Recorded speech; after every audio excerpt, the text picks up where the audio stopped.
خلي بالك من الديب لما يتلون بلون الشاه، قطع ديله ورماه لكن مستحيل ينساه.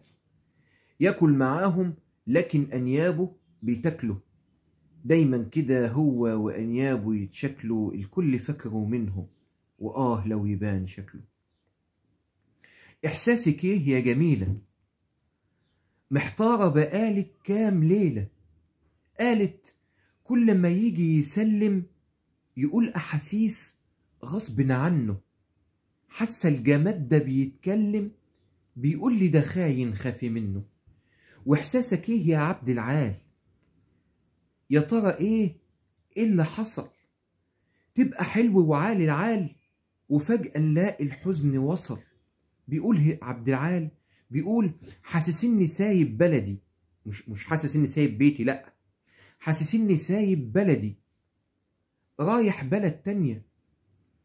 ناسي حبايب قلبي وناسي الحنية، ايماني بينقص ليه، اخلاصي بيضعف ليه، البركة راحت فين، مش قادر اشبع ليه.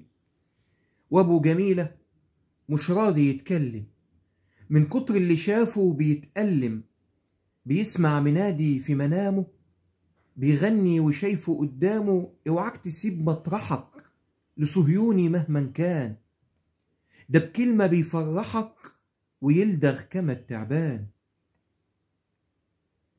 ويتلون كما الحرباية ب100 صبغة، يبكي عشانك قبل ما يلدغ اللدغة، ويبكي عليك ولا يهمه تموت ما تموت، وتشبع انت من سمه فاكره قوت، وتتغذى تحس بنشوة ولذة كفاية سكوت. اوعاك تسيب بيتك يا ابو العيال، بدل ما تعدل حال تميل حال، بدل ما تعدل حال تميل حال. ونكمل بكرة إن شاء الله.